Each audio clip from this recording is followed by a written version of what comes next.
We got a lot to get to today. The Bears are rounding second in their NFL offseason. OTAs this week, minicamp next week. It's CHGO Bears After Dark, starting right now.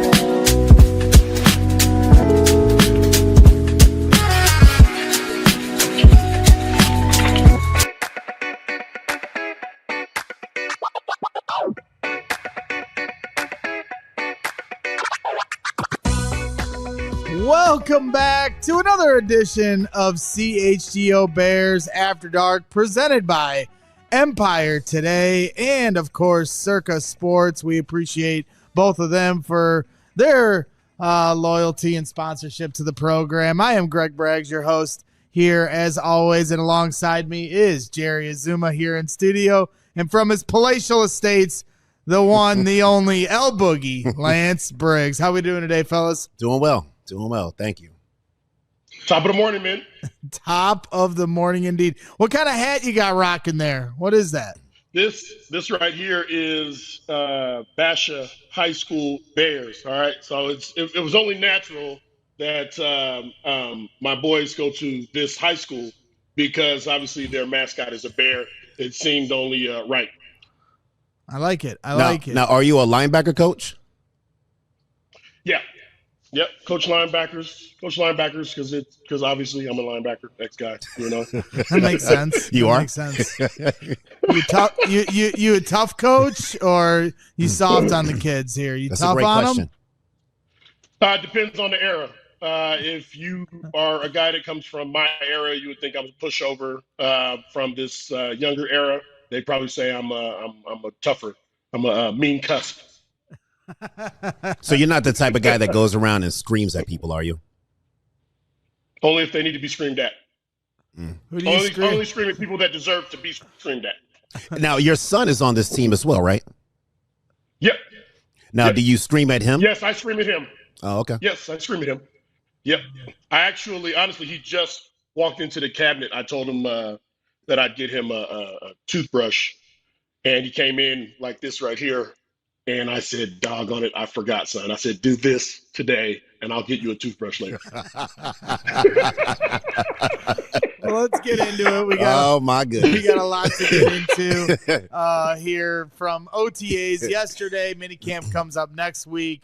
The story that fans just want to have go away. They're tired of talking about it.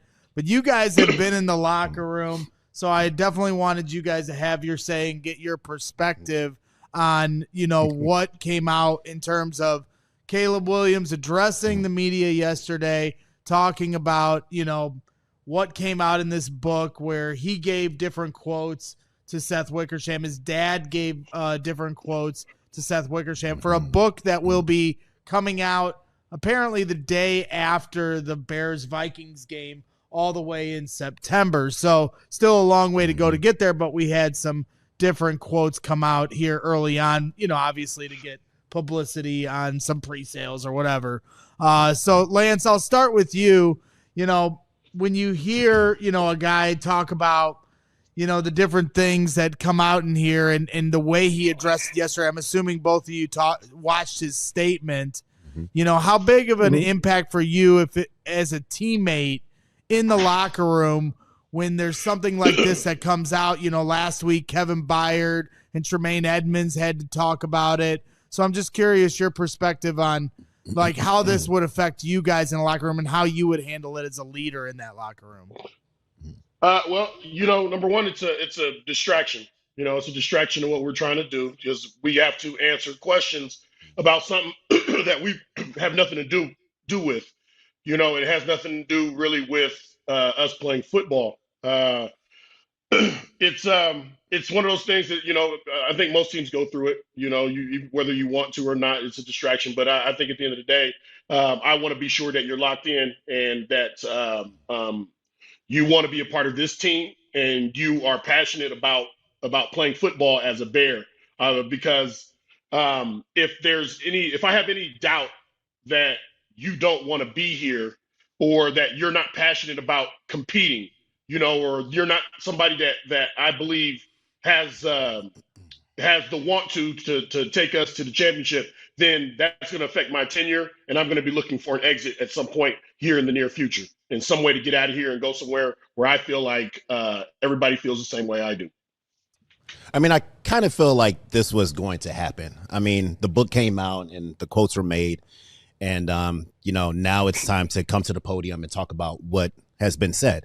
So I feel like for Williams to come out and be ahead of this, I think that was excellent. I mean, he got on the podium, in front of the podium, and he spoke, about the situation, and we're trying to put it past us. You know what I'm saying? So, like, yes, Lance, I understand it is a distraction, and people don't necessarily really want to talk about it that are on the team, but they're faced with it, and you might as well get in front of it now to get it quickly in the past. And I think that they're doing that. And I really like the fact that Caleb came out and he said what he said. There are the question marks, and people want to know about, his desire and his want to be here as a Chicago Bear. But I think that he addressed it. And if you take a real strong look at it in totality, his father was instrumental in his life, and they're raising questions that anyone would do. Anyone would raise these questions if you're the number one pick, and that people want you, so they're just doing the normal. They're doing the normal things. They're doing the normal things, though. One pick. You're the number one pick. You're telling me that the number one pick doesn't have access to the best help, or maybe there's too many yes men that are in his camp. Because again, as a grown man, you are responsible for your choices, your decisions, and all of those have consequences. So it's weird to me. It's weird to me that anybody says, okay, hey, listen, I'm glad you're addressing this and you're getting ahead of it, and no, the fans just want to get past this. You brought this up. You chose to bring out a book, and in which there are references to you not wanting to be a Chicago Bear. And I don't know how you clear that up, except, you know what? Listen, I said some things I shouldn't have said. I'm here. I'm a part of this, and I want to be here, and I want to help us win a championship. I mean, I understand where you're coming from, Lance, but at the same time, I mean, you have to look at it as, okay, you are a type of person that everybody wants, and you're going to these places like the Minnesota Vikings or whoever wants you, and you're going and you're interviewing, basically for a job. So, I mean, if those things come out or whatever, like, he just addressed it, and he's asking the questions that to me, I feel are just normal questions. Like, the father was asking normal questions, and he's looking for the well-being of his son. So this is just normal stuff to me. I mean, when you got to the Chicago Bears, before you got drafted to the Chicago Bears, I'm sure that you had a lot of question marks as well. You know what I'm saying? So I think that this is all normal. I had another question mark. That's why I was drafted in the third round, 68th overall.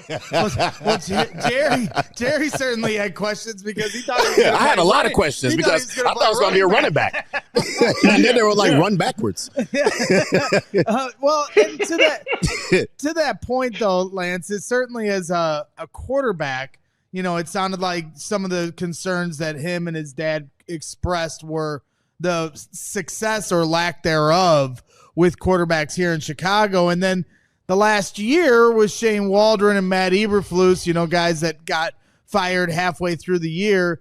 It seems like some of those concerns were proven to be correct. So can you blame a guy that is a quarterback and sees the history here, for, having some trepidation about, coming here and not being another victim of the failures that Chicago's kind of seen? Yeah, I mean, listen, those aren't the only things. They were trying to get stock in the Bears. There were a bunch of things that were going on that we're not talking about. All right, and there's a lot of things that went on with Caleb. Well, and I to me, whoever is helping him and making his decisions, whether it's his dad, whether it's his agent, whoever it is, it comes down to Caleb, because he's the one that has to live with it. He's the one that's going to get credit for it. Nobody else is going to get credit for it. Not at the age that you're leaving college. You're a grown man. So, with that being said, to me, at this point, you're gonna have to stand on it. And yeah, he went through a tough year, with the Bears. There are a lot of players that come out of the draft that's not named um, Peyton Manning and come from a Manning family, and the dad says, "Hey, listen, we don't want him going there. We don't want Eli going to this team, and we want him going there." A lot of these kids come up, I'm sure very similar to Caleb, that are given an opportunity to play a sport that is life changing. It's absolutely life changing. So the opportunity to come out and showcase what you're able to do is, to me, more important than, oh, I have to land in the perfect situation. I don't want to land in a bad situation. You're the number one pick. Typically, they land in the bad situation in the NFL. But Lance, I totally understand what you're saying. But if you put yourself in Caleb's shoes, if you put yourself in Caleb's father's shoes, wouldn't you be asking the same questions too? Especially if you're looking at this organization and all the things that they've been through, especially with quarterbacks. Like, I think that these are reasonable questions to ask. I'm not a numbers guy, So I didn't run a fast 40. I'm not the tallest linebacker. I didn't put up the most, right. It's one of those deals. But it didn't stop me from going out and doing what I had to do and play better, get to the ball faster than the faster guys. So it's to me, I needed to change those minds. I had to defy what people said I was, because I didn't fit the numbers or the category. So I don't relate very well to a dad and his son trying to find the right situation, or trying to say, listen, I want to keep you away from this organization because they're not very good. There's a lot of not very good organizations in the NFL, and so if you're trying to avoid a bunch of them, outside of whatever, and trying to manipulate the process, I think it hurts you more than it does anybody else. And now it's coming to bite them in the ass, because now you've did a whole year where everybody's like, listen, I believe Caleb is fully in. He's fully in. And you did this before you came here, and now it's coming, and now we have to address this. Now you have to address it. And you knew you were going to have to address it this whole past year that you went out and you busted your ass. But at the very end, he did say that he wants to be a Chicago Bear. He wants to turn it around. He wants to be that number one, quarterback that the Bears have never had. So, ultimately, like, to me, that's the last thing that I need to hear from him, is that he wants to be a Chicago Bear. He bought a house for $8 million. You better say I want to be a Chicago Bear. Well, let me ask you guys this, and I'll start with you, Jerry. How much do you trust the media? Like, when you guys were playing, obviously you guys are a part of the media now, but kinda, when you guys were playing, from Chicago media, or a guy like this that writes the book, Caleb's, like Lance said, he's a grown man, but he also said, hey, this is a learning experience for me. Yeah, it is. He wasn't expecting when this was going to get released. Then the Chicago media takes the report, and for the last week and a half, kind of run with it. And so I'm curious. When was he hoping it was going to come out, Braggs? When was he hoping it was going to come out? In 3 years? Yeah, After we won our first playoff game, I don't know the answer to that. Maybe he thought that because a lot of the stuff was pre-draft, that it was going to come out pre-draft. Yeah. And then it comes out a year and a half later. But obviously he talked to him again. To me, it doesn't really matter.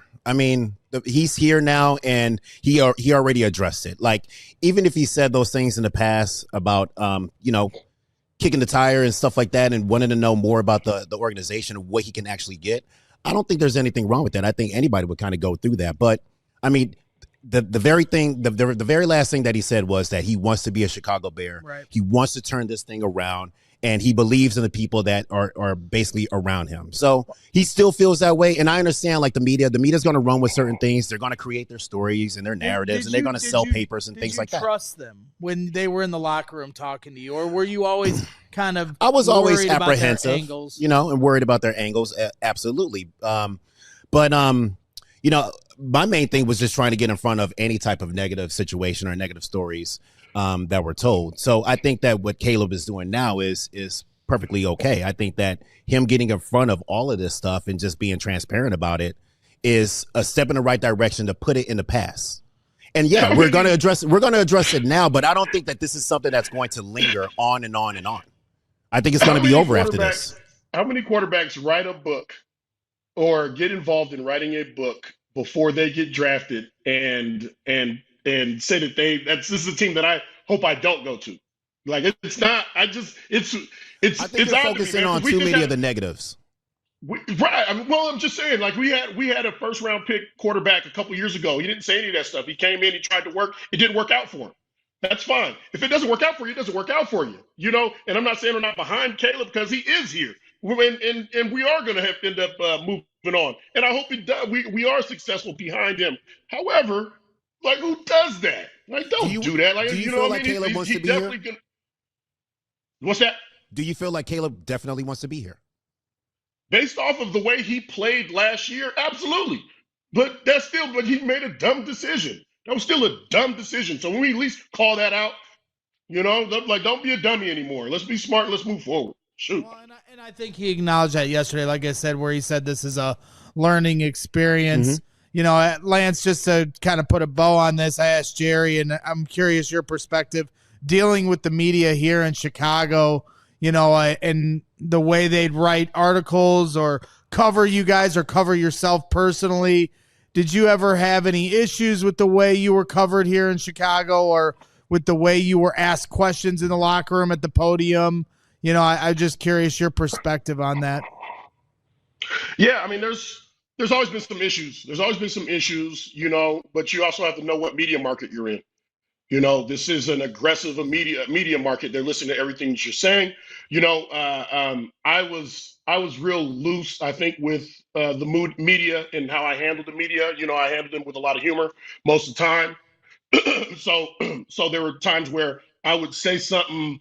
They would ask me a question like, "Hey, Lance, why did you miss so many tackles today?" Then I'd say, it's because my gloves were slippery. And if you wanted to make a story out of that, you can make a story out of that. Most times they didn't. They said he was comical about it. I have to do a better job. Period. That's all. I have to do a better job.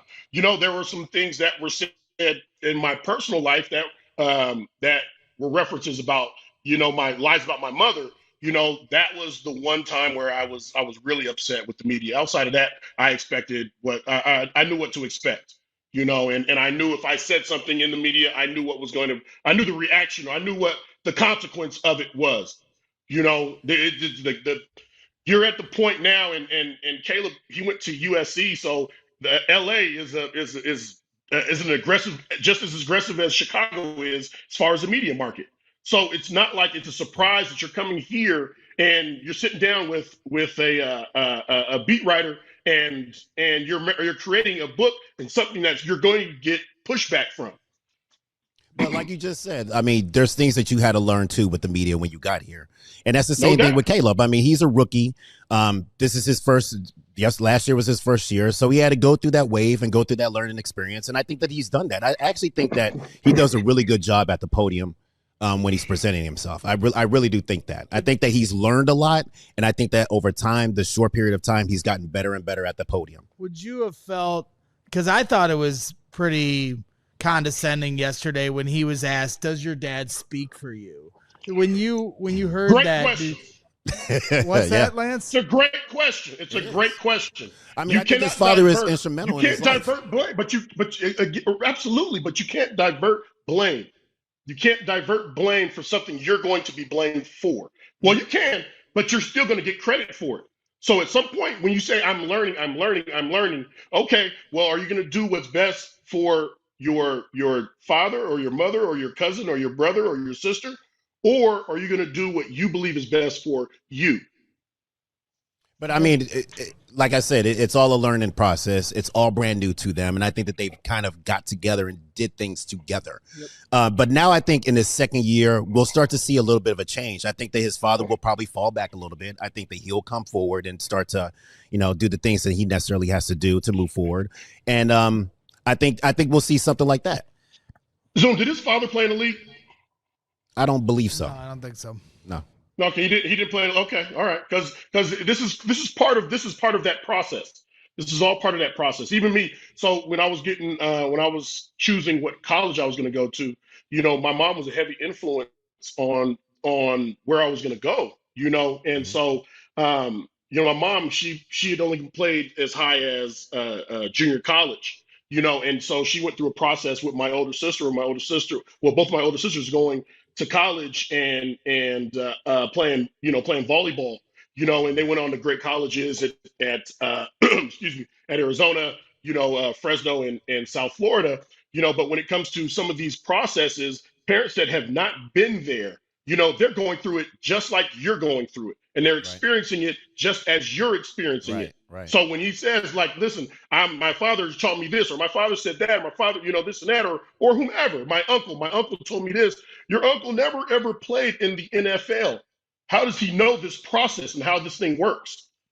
Yeah, I mean, I don't think that they know the process. I think they're just trying to figure it out. But I think that collectively they're trying to get through it together. And I don't see anything wrong with that. But like I said, it was all brand new to them last year. He was a rookie. I'm saying? They had no idea. So they were just throwing things, at a wall pretty much. And they were kicking tires as well with this organization that has been known to not have really good quarterbacks and has had a lot of dysfunction. So they're raising these questions. And I think that they're okay and right to raise those questions. Yeah. But like now they got a year under their belt. And I feel like Caleb, yes, the stuff that he said in the book is definitely going to come out, and people are going to write about that and make stories about that. But getting in front of it and telling your perspective and then moving on, more importantly, moving on is what they're doing. I think that he's doing a good job with moving on from that.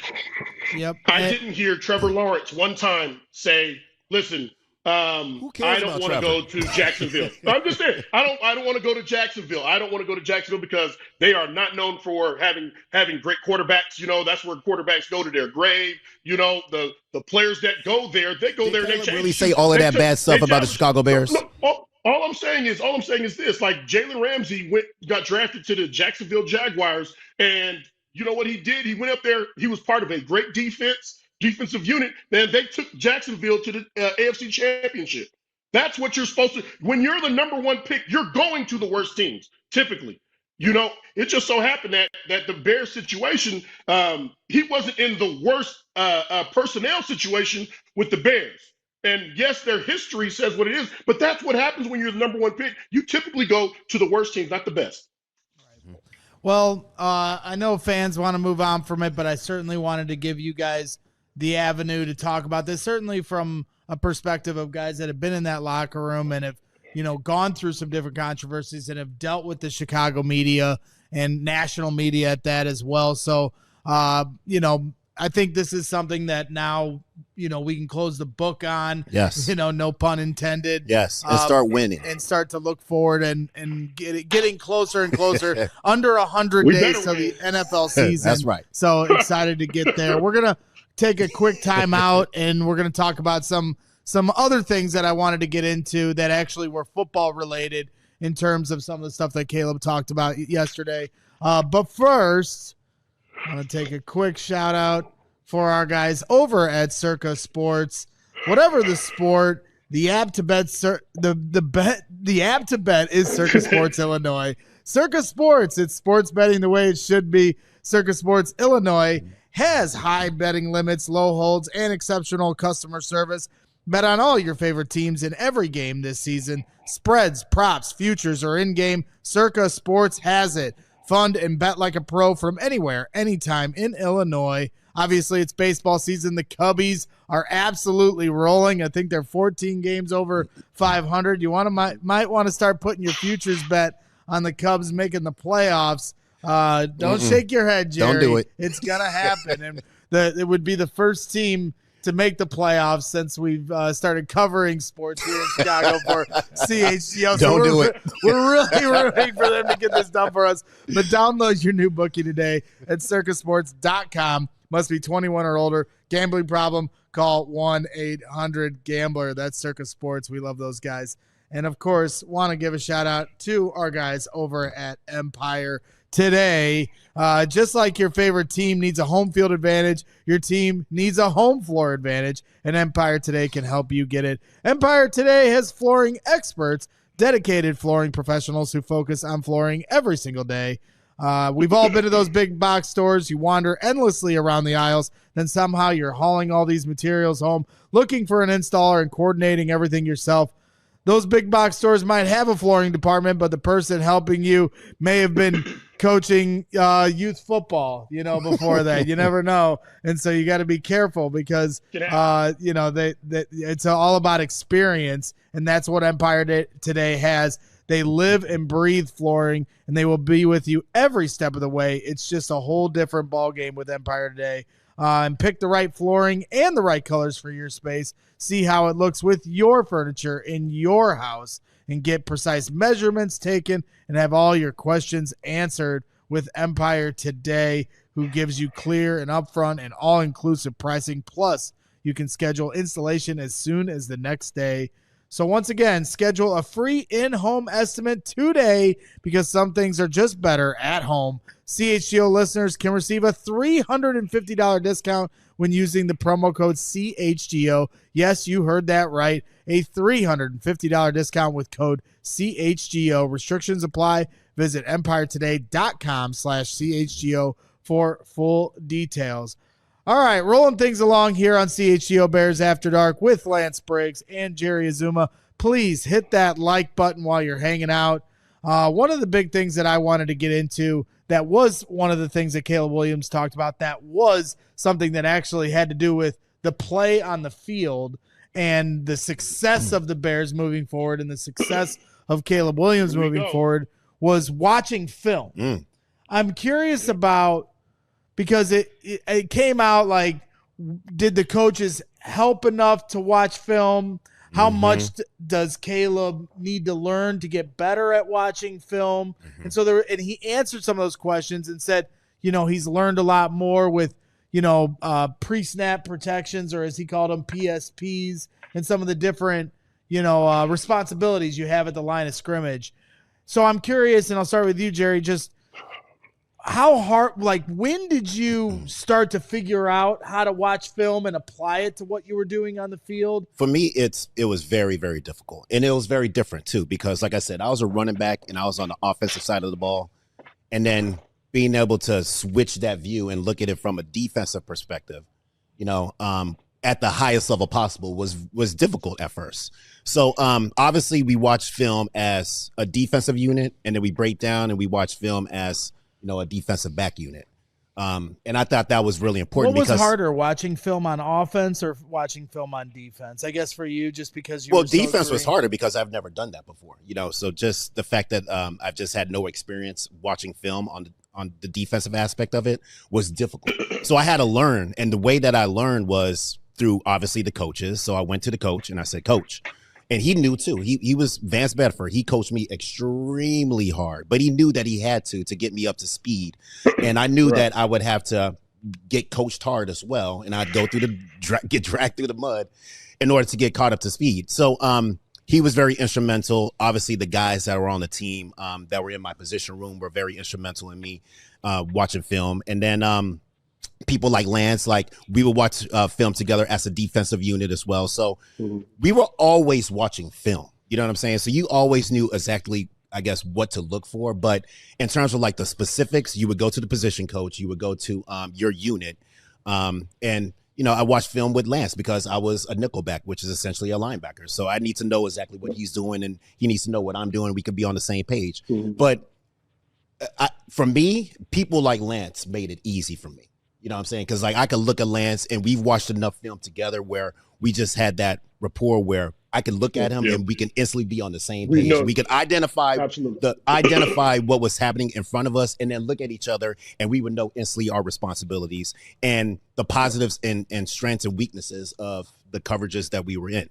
So it was easy for me to pick up because of people like Lance, people like Vance Bedford, other guys that I played with as well. So for me, at first it was difficult because I've never done it before, but I was just a blank canvas.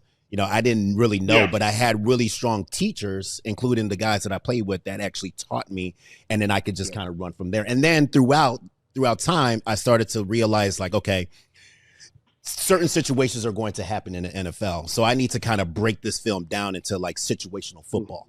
So with situational football, you start to, figure things out with the guys that are on that football field at that particular time. So watching film with the other corner, or watching film with Lance, or watching film with even the defensive lineman, you get a better understanding of how everything fits and how everything is supposed to work as a unit, especially in those special situations. Right. So what round, what number were you drafted? I was 5th round, 147. 147. Okay. And you know, and I mean no disrespect when I say this, but when you're drafted at 157, there are some things that they're expecting you to work on. You know what I mean? So when you say, man, I'm going from playing offense, only playing offense to defense, you know, had you been playing defense for 4 years in college, you'd have been drafted a lot higher, a lot higher. But because of your transition, you know, you had to learn not only how to play defense, but also how to watch film as a defender. Okay. Absolutely. Part of the evaluation process for a number one pick. All right. And part of the reason why I was drafted, you know, 68th overall and not higher, you know, I remember scouts coming into Arizona every week breaking down, asking our academic counselors, asking different things. Hey, coaches, how is he in the film room? They ask you, how is he in the film room? They break down everything. How is it that you don't know that this kid doesn't know how to read film? He doesn't understand how to read film. Like, that's a reflection of USC staff. That's a reflection of Oklahoma's staff. But regardless, that's even a reflection of the high school staff. So there's a lot of stuff to break down. And I can go in a lot of different directions because when I looked at, I watched Aaron Rodgers on Netflix, and I looked at his high school, and he was making checks at high school because he was reading defenses. I guarantee you he was watching film and knowing how to break down opponents. So when you get into the NFL as the number one pick, okay, and there's a lot of stuff. You got a book coming out. You got all this stuff. And then you say, they didn't teach me how to watch film. Did he say that, though? Did he actually say that? No, he said they didn't show, he didn't. They didn't help. Go ahead. You know, and also the coaching staff. To be fair, the coaching staff that he was with is no longer with him as well. To be fair, and I think you're the number one pick at quarterback. You're the number one pick. How the hell do you not know how to watch film? In what capacity? I really refuse to believe that he came to the Chicago Bears not knowing how to read and watch film. Yeah, I don't. Then you can't say it. Then don't say it. I don't think he said that. Don't say anything to that. Don't say anything to the capacity of, hey, our coaches didn't. They didn't help me watch film. You know, our coaches didn't let me watch film. There's been people that have responded to this over all media outlets. You know, it goes back and forth. Well, that organization didn't help him. You don't need. I wasn't told how to watch film. I learned how to watch film. You don't need to. That's not something that the coaches have to show you how to do or teach you how to do when you're the number one pick coming out of college. And I totally understand where you're coming from. I mean, you're a professional now, and professionals got to take an extra step forward to be like, I need to get my ass in the film room and break some film down and watch it on my own. And if I don't understand it, I'm going to ask questions because that's what professionals do. Like, I was a professional and I've never done it before, but I asked a gazillion questions. I also was watching a lot of film on my own. And if I had those questions, I would come to a Lance. I would come to a Peanut. I would come to a Vance Bedford, and I'd say, you know what, I need help, especially breaking this part down because I'm looking at certain things, but I don't know how it applies. But you have to go and get that information yourself. So the onus has to be on you as well. Zoom, the quarterback in all the levels that I've been, any good quality quarterback knows what everybody is doing. They know what everybody's doing. Even when we have our conversations, they're talking about, hey, I saw you guys were in a two shell and you guys were showing, you know, you guys came down with the one guy coming down, and I read this, I read what you guys are doing, I read your blitz, I read this. Oh, what are you guys doing when you do this or that? Good quarterbacks that I've been around. Okay, the good ones that I've been around at every level, whether it's high school, whether it's college or the NFL, they're asking questions about what they're seeing, and especially when they make those mistakes. Oh, okay, man, I got to go review that. I saw this on film yesterday, Lance. I saw this on you guys do this on film. What were you guys doing in this play? Okay, so I'm just saying there's no excuse when it comes. And again, I keep saying number one pick. A number one pick, you're supposed to have broken him down from top to doggone bottom. Now we got who we got. You know, and again, I like his passion. He plays with it, but there's no excuse for that. You made the decision to make those comments, and now we're talking about it. Well, let's let Caleb speak on it here. He addressed it to the media yesterday on how this part of the book came out. So let's hear what Caleb had to say, and then I'll let you react to it. Go ahead, Caleb. After speak. It, later. Here's Caleb Williams at Hallis Hall yesterday after OTAs.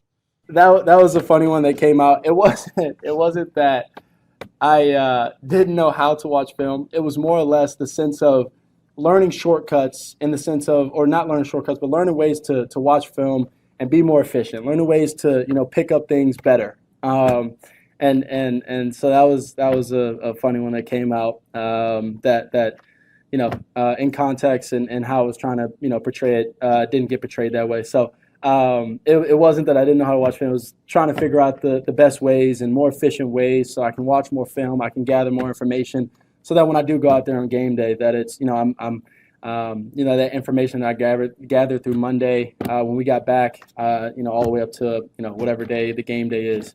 So when I get out there, I can gather it, I see it, I can react, and it's not me sitting there thinking so much about, the rules and these different things. It's more of a reaction game at that point in muscle memory.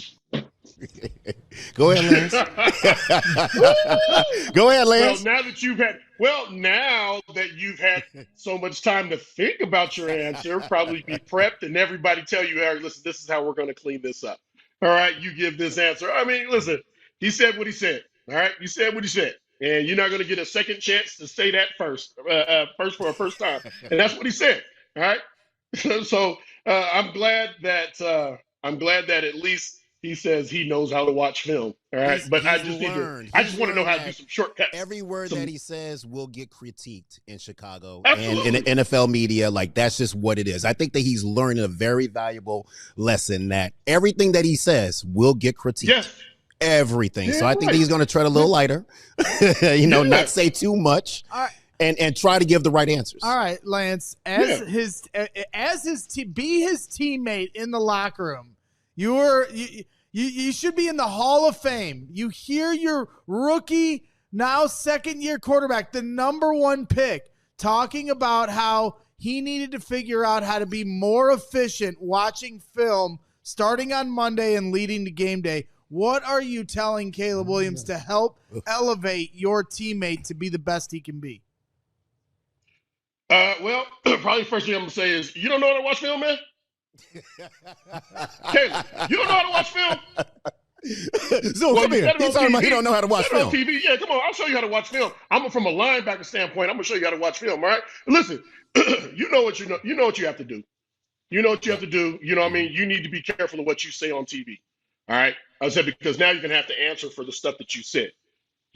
I've seen you out on the field. I've seen you in the video room. I've seen you watching film. Your gripes or whatever it is, listen, we're going through it too. We're going through it with the staff and stuff like that is probably not going to be here next year. But we have to take care of ourselves and make sure that we don't go out there and say something to the media that's going to further set us back. So you are the pivotal point of this team. You're the quarterback. You're the captain. You're the person that everybody's turning to. You need to be a little more mindful about what you put out there. I think Ben Johnson also has gotten to his ear too. I think that they've sat down and had a little meeting about, like, some media training, so to speak, about what needs to be said and what doesn't need to be said. You know what I'm saying? So hopefully Ben has kind of addressed that, not only to him, but to the team as well moving forward, so that we don't have to listen to the media bring up any type of, negative situations for the Chicago Bears, that they could just kind of go right through it. Absolutely. All right. Real quick, want to take another quick timeout and take a breath, Lance.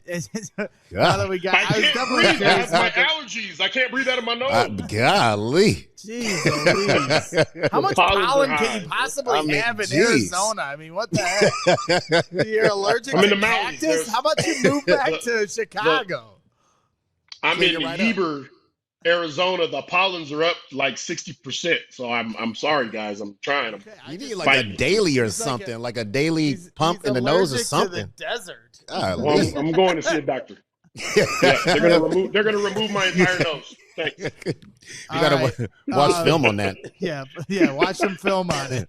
All right, quick timeout, and then I got a question about one more thing that came out from the press conference. But first, wanted to give a shout out to our golf event here coming out next Friday, a week from tomorrow, Friday, June 6th, our Cookout Classic. An 8 a.m. shotgun start at the Village Links of Glen Ellen. Oh, my gosh. My goodness. Cut it out. Will you shut up, Lance? Cut his nose off. My gosh. But if you go to allchgo.com/events, you can still sign up for this event. All the CHGO Bears crew will be there. The CHGO Sports crew, you get giveaways, some drinks, some food afterwards. Lance will be there sneezing. Lance might be there sneezing, but like McLovin. But you can also go if you go to allchgo.com/events, you can also sign up for our trip to Vegas, which we are taking here June 4th, compliments of True Fan Travel. Head to truefantravel.com, search CHGO Bears, or go to allchgo.com/events, and you can sign up for this trip, get your deposit down. Different add-ons, different options for you guys if you want to add your flight. All True Fan Travel puts it all in one encompassing trip for you. They're going to have the tickets included. They're going to have events in tailgates and different things when we're in Vegas, and you can even add on your flight as well. So some different things at your disposal to have the most fun you can possibly have. And we're going to have some updates here coming up on our tailgates here coming up this season for every home game here in Chicago. So excited for all of that. My final thing that I wanted to talk about in terms of all of the melee at the OTAs, not even talking about practice, Allen Iverson. We're talking about podiums. But the other thing that did come out was, Ben Johnson addressed this and Caleb Williams addressed this, and it came out in a report from Albert Breer that they wanted Caleb and the rest of the team to be better with their body language. Body language. Yeah, body language. How important is that to you as a teammate, for a guy like, if they're flopping around on the ground like a fish or pouting on Definitely the not good. sidelines? Especially like with the quarterbacks. I think body language is important for a quarterback. You're at the helm. Everybody is looking towards you. If you look at some of the greats like Tom Brady, for example, his body language was always on point, right? He took that leadership role and he wanted to make sure that everybody looked at him as a leader and respected him, and that was going to put everybody on the right path. You know what I'm saying? So Patrick Mahomes is another one, you know what I'm saying? Where his body language is like, let's go, like, let's get this thing going and let's be positive. Another person that has really good body language, I think, too, that doesn't get a lot of credit is Baker Mayfield. Like, Baker Mayfield has really turned himself around, and he goes out there and he is really pumped up with his teammates, and his body language says, I want to win. I am a winner. So I think body language has a lot to do with it. Now, if you get sacked 60-something times, that body language might start to suck a little bit. And I think that's what we saw. And I think that's what we saw. I mean, you keep on getting sacked like that, or if the plays aren't getting called fast enough and you're running out of time and things and melees happening behind the scenes, I think your body language will start to, take a dip. Lose 10 straight games, your body language will start to take a dip as well. But this is all learning experiences for Caleb. Last year was his first year. He's with his new coaching staff for his second year. I think that he's already learning some positive things and he's growing from it. I think that Ben also had a strong conversation with him as well and the team about the body language. So things like this are getting addressed, which is good. And I think moving forward, we should see a different presence. Yeah. Lance, your perspective. I guess I just flat out ask you, like, because you were with different quarterbacks, I'm just curious. What did you think of Jay Cutler's body language? Yeah, this is a good one. That's a great question. That's what body language. Everybody knows body language matters in Chicago. All right. The biggest thing about Cutler isn't about the numbers that he put up for the Bears. They talk about his body language, his body language in the NFC Championship game, his body language throughout his career. One of the biggest memes for him is having a cigarette, hanging out in the side of his mouth. You know what I mean? I don't care. They don't care. So yeah, body language counts or it matters. And there are a lot of games where Caleb, was sitting back with his head tilted back or here or, and all of that stuff, and more so for the team. How are you going to motivate anybody next to you if you're in a whiny or pouty mode, or your mannerisms say, I'm defeated. A lot of times when we're talking about football, the positivity, or you talk about a playmaker. Listen, we might be playing for pride in this year, but we're also starting to begin the march for next year. You know, and I remember in 2004. Shoot, what did we win? 5? I think we won 5 games. Zoom. We won 5 games in 2004, right around maybe. 5 games. And yes, but defensively, we knew we were humming. Like we knew we weren't going to. We were playing for pride, but we knew that next year we were going to take that thing and we are going to fight. And we are going to continue to get better and sharpen our tool belt. You know, while we were in a losing season, our mannerisms were right. I mean, how did you deal with teammates on the sideline if you saw that? Were you letting the coaches handle it, or was it something that you'd step in and talk to your teammates, you know, while the bullets were flying? I mean, we all have our position groups. You know, we go and we sit within our position groups, you know, defensively, but you know, we all have, there's core and there's leaders. So there's no way, like I can tell you a number of times that I left my feet, missed a tackle, and Mike Brown came up to me and said, "Stop leaving your feet." You know, without hesitation. He was like, "Listen, you can tackle, but when you leave your feet like that," he was like, "that's when guys break tackles on you. Stop leaving your feet. We need you to make those tackles." So, you know what I mean? And of course, you know, he's over with the DBs. I'm over with the linebackers. Of course, Urlacher's going to tell me the same thing. You know, the D line, they're going to come out, they're going to say the same thing. So different players from each group. So it's collective because we were in this together. Yeah, it was player driven. I would say the leadership was player driven, and the players checked the other players, especially on game day. You know what I'm saying? Like, it was a big responsibility to go out there on the football field and represent, but at the same time, you knew that you had to be on point. And if you weren't, it's not the coaches that are going to get after you. It's going to be the players that are going to get after you. You know, people like Lance, people like Urlacher, people like Mike Brown, you know, Peanut. Those guys are going to get after you. So you don't want to let those guys down. So we had a really close-knit defense. Go ahead. And you never want to be, see, the problem with being a linebacker is you're part of the back 7 and you're part of the front 7. So, you know, if something happens, like if they get a deep pass, the D linemen, they attack the linebackers and tell us to tell the DBs that they need to cover better. And then when we turn to the DBs, they turn to us and they tell us to tell the D line they need to get to the quarterback faster. That's right. So we're always caught in between. Well, wipe the tear.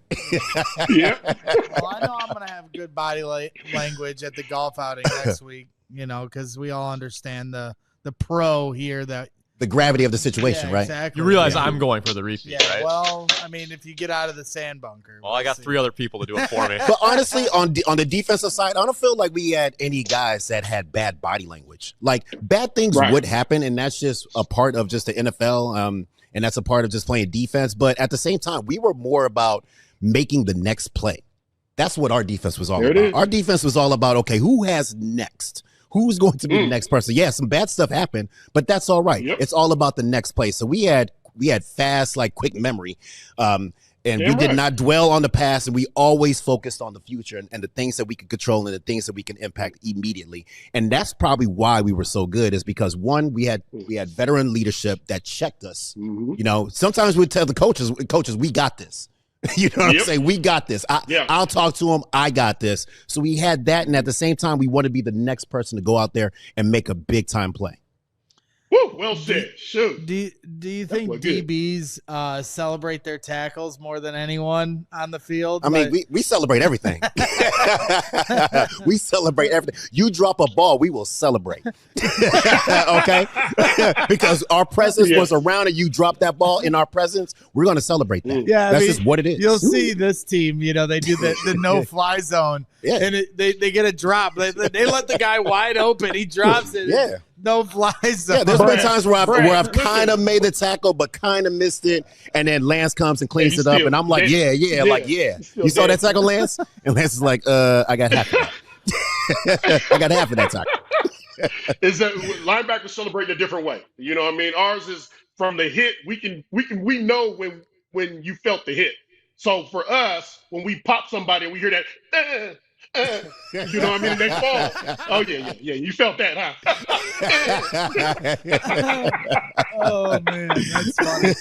All right. Well, yeah, always there's good body language and bad. Let's hope we see some of the better body language here this year. Not from just Caleb Williams, but DJ Moore and and the rest of the guys on the Bears need to show, a little more, leadership and, stand up tall and be proud of what you're doing here in Chicago. So want to get into our award-winning segment, of course, here as we start to round third on CHGO Bears After Dark, and make sure you hit the like button.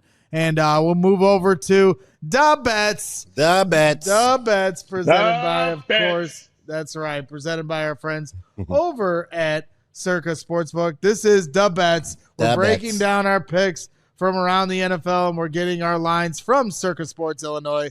Download your new bookie today at circasports.com. Must be 21 or older. Gambling problem? Call 1-800-GAMBLER. And as we always do, we kind of look around the NFL and see what the divisional landscapes are. We talked about the NFC North last time we were here, and this time we are going to talk about the NFC East. As we look through the different odds here, the Commanders have the odds-on favorite at plus 205, the Cowboys at plus 740. The Eagles, I should say, are the odds-on favorite at minus 150. I apologize there. And then the Giants at plus 3,400.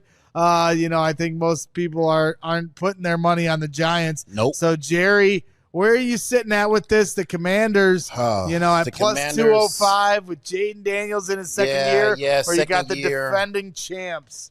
I mean, it's hard not to go with the defending champs, obviously. The Commanders, they're going to be really good. It's going to be interesting to see what JD does, because it's his second year and he might take a dip. He might take a little dip, but we don't know. But the Eagles, I really like their chances. Now, the Cowboys, oh, God, the Cowboys, they're just all over the place. I think that they're going to improve. I'm taking a look at their schedule, and I don't really know what's on their schedule right now, but they should be a little better than last year because they've got some significant upgrades, I think. But how do you think George Pickens will fare down in Dallas? Oh, man. I hope that he meshes well with the team, with the wide receiving core and the quarterback. Like, that's the only question mark. Physically, he's talented. You know what I'm saying? Like, he is a great wide receiver, and he adjusts well on the balls, especially down on the deep passes. But his head has to stay into the game at all times. And I don't know if that is going to happen. There's a lot of question marks when it comes to that particular standpoint. But physically, he's gifted, but mentally, he just has to stay on board. What you got, Lance? You taking the underdogs here? You taking Jane Daniels, or you sticking with the champs? I like what Zoom said, and for a lot of these quarterbacks that come out hot that first year, that second year tends to be the dip, and you have to make that adjustment. You look at the Texans, CJ Stroud, and after his first year, and listen, I thought he finished a lot stronger. There were a lot of things that went into play with him. Offensive line, him getting hit a lot more in year two. His receivers were hurt. His best receivers, top receivers, are hurt most of the year. So you never know what's going to come into play. But the averages say year two is typically the dip year. The Eagles have a system that's in place that they transition guys out, other guys transition in, and they just fit that mode. They know which guys they need to bring in, so it's hard to bet against them because they know exactly what they're doing. They know exactly what they need in order to do it. Yeah, I mean, they're champions all across the board. I mean, with their players and their coaching staff. But the one thing that I like that the Eagles do extremely well is they run the football. Run the football. It's the basics of football right there. The basic fundamentals. If you can run the football, you have a great chance at success. And Saquon Barkley, if he stays healthy with that offensive line, I think that they can get rolling again, especially with the little tush push. I was going to say, they didn't ban the tush push. So hopefully they officiate it right. That's all I'm worried about. Like, get these guys out of the neutral zone. Like, they need to officiate it right. If they officiate it right, then I feel like the defense will have a little bit of a better chance to actually stop in the play. But get these guys out of the neutral zone. Officiate it better. Yeah, absolutely. I don't know if you had anything to add there, Lance. I had a final topic that I wanted to bring Let the defense push back. Yeah, absolutely. Damn right. There it is. That evens it up. Final topic that I wanted to bring up to you as we wrap things up here on CHGO Bears After Dark. Once again, hit that like button, and a shout out to Dubettes once again and our friends over at Circa Sports. Once again, make sure you're always using Circa Sportsbook Illinois for all your betting needs here in Illinois. But final topic of discussion for me is the NFL has approved flag football. You guys were talking about flag football before we got on the air with youth football, but NFL players now have the opportunity to play in the Olympics with flag football. Is this something that you guys would have been interested in doing if it was an option for you? Not for me. I'd be interested in it. I probably would not be interested in it. I like the game of football with pads and hitting people. But I think there is a professional flag football league that's out there already, right? And they're kind of getting mad at professionals that are, professional football players that are transitioning over to flag for Olympics or whatever. I don't really care. I mean, too much for it. I think that it should be exciting either way. I mean, it'd be nice to, see what these guys can do on the big stage, on the flag football aspect of it, but I'm more of like, let's just play regular football, but injuries and things like that happen. So I understand why that's not going to be available. Lance, you getting in on flag football in the Olympics? Absolutely not. No. Especially not after playing a real football, for as long as we play it, and they've added weeks on to our season. When the season's over, it's time to take care of the body. Great for flag football, great for all of that, and all of that movement and all that good stuff. And like Zoom said, you guys both said, there's a professional flag football league, and they've been doing that a long time. And so without trying to be disrespectful to that league, more power to them.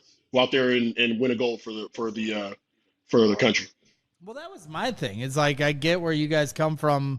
You want to play real football, but you also have a chance to win a real gold medal for your country. That's awesome. I mean, that'd be pretty cool to put on your mantle at home, though, too. Yeah. I'd rather have a Lombardi trophy, though. No doubt. Can I get one of those? No doubt. Well said. That's funny. What you want. Put that around my neck. That'd be a big chain. Big chains only. Your neck would hurt. That Lombardi trophy on your chain. How was the Beyonce concert? It was good. She's a great performer. Yeah? Mm-hmm. Yeah? It was good. What's your favorite Beyonce songs? My favorite Beyonce song? What's your favorite Beyonce song? I don't know. I'm going to keep it safe. I don't know. Ego to the left. The one that go, that one. The one where she going like this. Shaking. That one. Oh, put a ring on it. Okay. Yeah. That's it. Well, I mean, she was a good performer. But I actually ended up at AC/DC last week. That's awesome. And they're Thunderstruck. Like 77 years old or whatever they are, but they filled up that whole stadium and they played for like 2 hours. When they played Thunderstruck, what was it like? Oh, it was crazy. It was insane. That song is in every stadium around the country. Every stadium will always play that song. That was like the kickoff song. Yeah. It was awesome. Oh, Lance, I think you're muted now. Mm-hmm. Yep. What was your favorite Beyonce song again? You were muted. Don't think I have one. Yeah. I don't think I have one. No, you got to. No, but she had one with Jay-Z. What's better than number one? Something number one. You know what song I'm talking about. You know what I'm talking about. Yeah.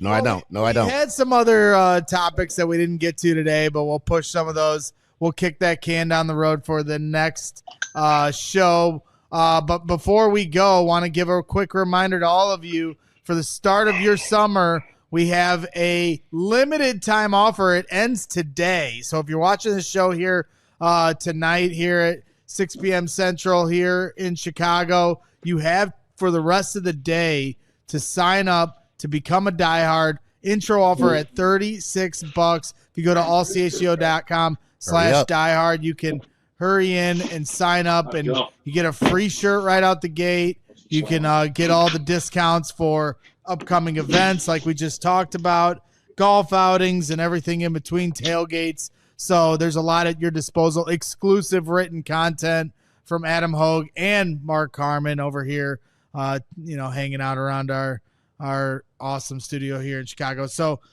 make sure you sign up for $36 to become a diehard. Thank you once again to Stephen Nicholas, as always, for producing, working hard here at the CHGO Sports Studios. Thank you to Jerry and, of course, Lance, who's going to get back to coaching here and helping out the kids. So we appreciate all you guys. Do you guys got anything left before we call it a day? Go Bears. Yep. All right. Yep. Let's go, C-Dub. You know what? You're going to come He's on. your guy. That's my guy.